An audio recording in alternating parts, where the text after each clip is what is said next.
संविधानासाठी एकत्रित आलेलो आहोत। बॅनर तुम्ही सगळ्यांनी पाहिला असेल, आपल्या संविधानाची 75वी आणि मग खाली संस्थेचं नाव खाली जे दिलेले आहे, अनुगामी लोकराज्य महाराष्ट्र। अगोदर मी संस्थेचा थोडक्यामध्ये परिचय करून देतो। अनुलोम ही सामाजिक संस्था आहे आणि समाजामध्ये वेगवेगळे उपक्रम राबवण्याचं काम करते। बरोबर समाजात येणारे वेगवेगळे आव्हानं आहेत आणि त्या आव्हानांना उपक्रमाची जोड असेल, त्या उपक्रमाची जोड जसं म्हणजे आपल्या गावांमध्ये पाझर तलाव असतात आणि पाझर तलावांमध्ये गाळ साचलेला असतो।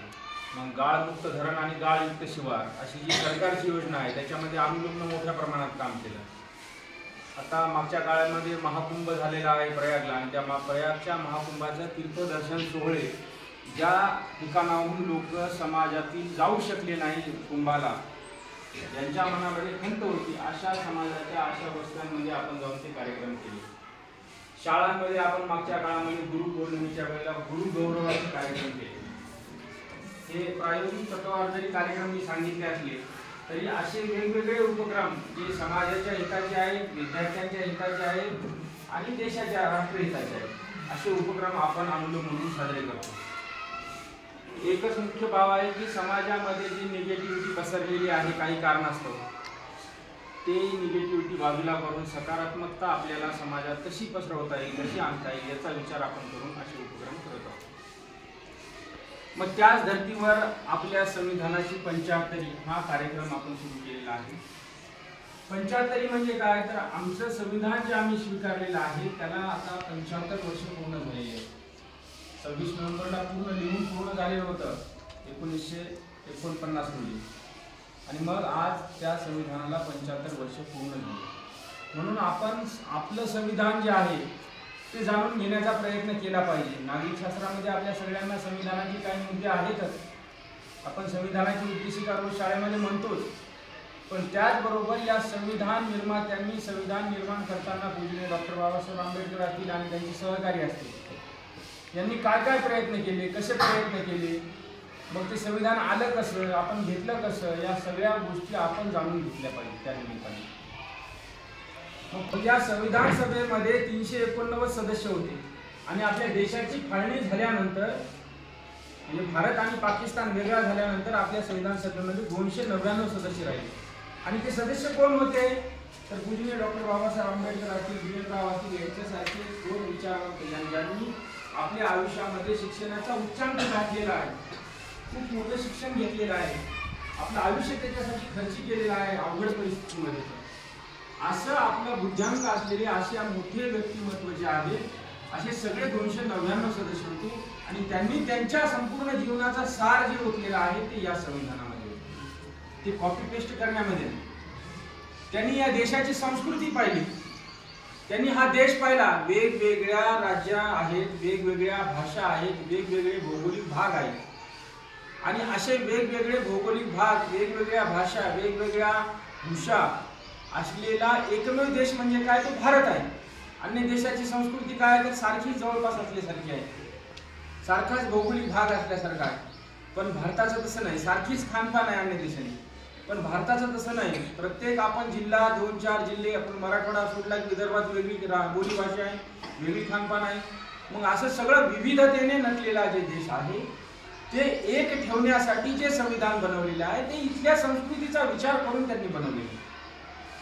आणि म्हणून ते कॉपी पेस्ट नाही, तर त्यांनी त्यांच्या जीवनाचं अखंड जे जीवनाचं शिक्षण आहे त्या सगळ्या शिक्षणाचा सार ओतला त्यांनी। समतेचा उद्देश आपल्या देशामध्ये पण अगोदर होता, सगळे समान असले पाहिजे, समरसतेचा पण आपल्या देशामध्ये होता की कोणी उच्च नाही कोणी नीच नाही। मधल्या काळामध्ये काही जे गडबडी झाल्या असतील पण तरीही मूळ संस्कृती जी आहे ती समानतेचीच होती, आपली न्यायाधारितच आपली संस्कृती होती। आपण मागच्या काळामध्ये चंद्रगुप्त मौर्य असतील, छत्रपती शिवाजी महाराज असतील, महाराणा प्रताप असतील, त्या अगोदरही प्रभू श्री रामचंद्र असतील, युधिष्ठिर असतील, असे आपण जसं जसं मागे जाऊ तसे राजे जे पाहिले ते न्यायाला धरून होते, जे योग्य न्याय करील, ज्याच्यामध्ये योग्यता ओळखण्याची कला आहे किंवा त्याच्यामध्ये गुण आहेत, असाच व्यक्ती त्यावेळेला राज्यावर बसवला जायचा।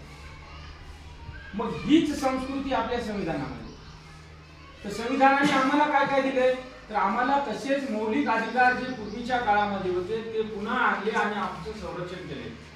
नाहीतर मुलांबरोबर मुली बसू शकल्या असत्या का? एवढ्या बसू शकल्या असत्या का? तो समानतेचा अधिकार कोणी दिला आम्हाला? बरोबर. आज आपण सगळेजण एकाच पेशेमध्ये शाळेमध्ये बसलेलो, बरोबर. त्या समानता, त्या दृष्टीने जी समानता आहे, नाहीतर श्रीमंताच्या पोराने आधी चांगले कपडे घातले असते आणि गरीबाच्या पोरानं फाटके कपडे घालून आला असता शाळेत, म्हणाले कपडे खराब कपडे असते. मग ही असमानता निर्माण झाली असती. पण ती असमानता दूर करून आपल्या सगळ्यांना एकाच वेशात परिधान करून शाळेत येण्याचं जे आपल्या शाळेचं संविधान, प्रत्येक गोष्टीचं संविधान आहे.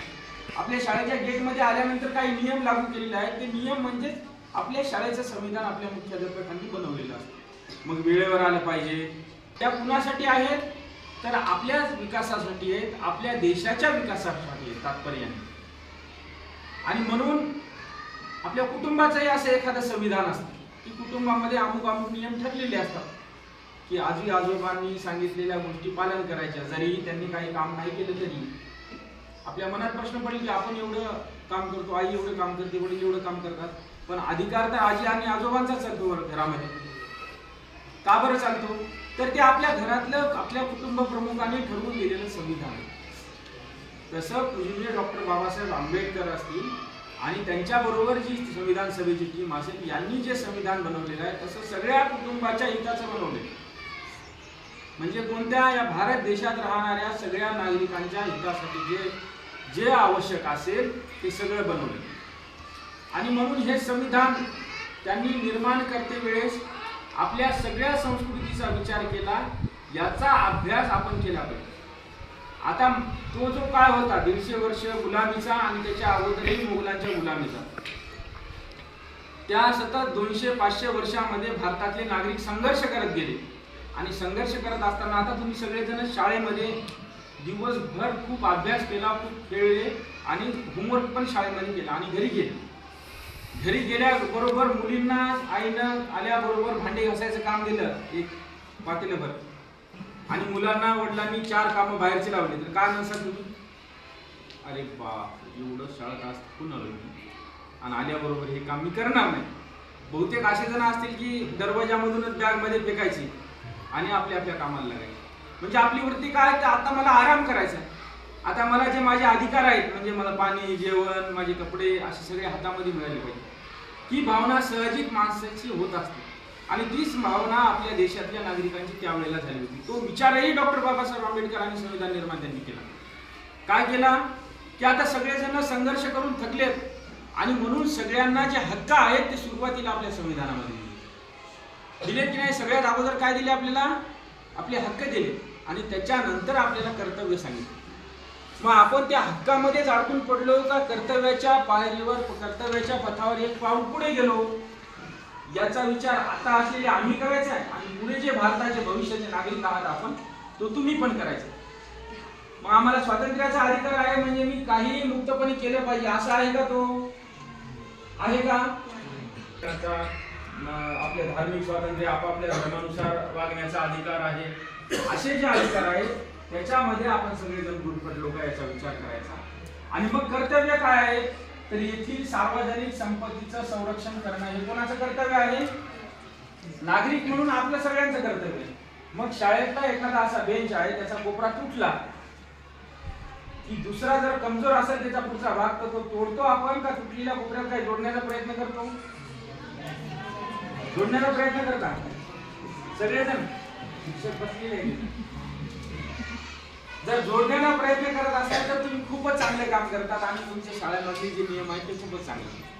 पण विद्यार्थी म्हणून, बालमन म्हणून तो स्वभाव जो आहे, जसं एसटी मध्ये गेल्यानंतर सीट फाटलेली असेल तर तिची गादी काढून घेतो की नाही आपण? मग ही सार्वजनिक संपत्ती आहे. एसटीच कशामुळे म्हणलं मी? ती जर आपल्या घरची गाडी असते तर तिची काढला असतं का आपण? तर तो स्वभाव हळूहळू आपल्या मनामध्ये आला म्हणजे तो समाजामध्ये उतरत असतो आणि ती समाजाची वृत्ती झाली म्हणजे ती आपल्या राज्याची होती, आपल्या जिल्ह्याची होती, आपल्या राज्याची होती आणि आपल्या देशाची तशी दुरावस्था होती. आपल्याला कुठेतरी आम्हाला लहानपणी कथा सांगायची